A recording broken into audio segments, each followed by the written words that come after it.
Napoleon தன்னுடைய மகனுக்காக ஜப்பான்ல போய் கல்யாணம் நடத்தினா, நம்ம ஐசரி கணேஷ் அவர்கள் மாலத்தீவுல போய் தன்னுடைய மகளுக்காக கல்யாணம் பண்ண போறாராம். அட ஆமாங்க, நெப்போலியனுக்கே டஃப் கொடுக்க போறாரு ஐசரி கணேஷ் வீட்டு திருமணத்துல. ஒத்த பொண்ணுக்கு மொத்த சொத்தையும் இறக்க போறாரு.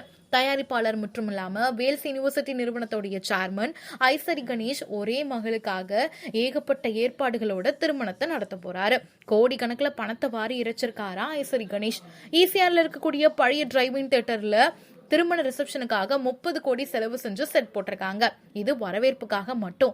கல்யாணம் அதே ரோட்ல இருக்கக்கூடிய ஆர்கே மஹால்ல நடைபெற போகுது. 10,000க்கும் மேற்பட்டவங்களுக்கு பத்திரிகை கொடுத்திருக்காங்களா.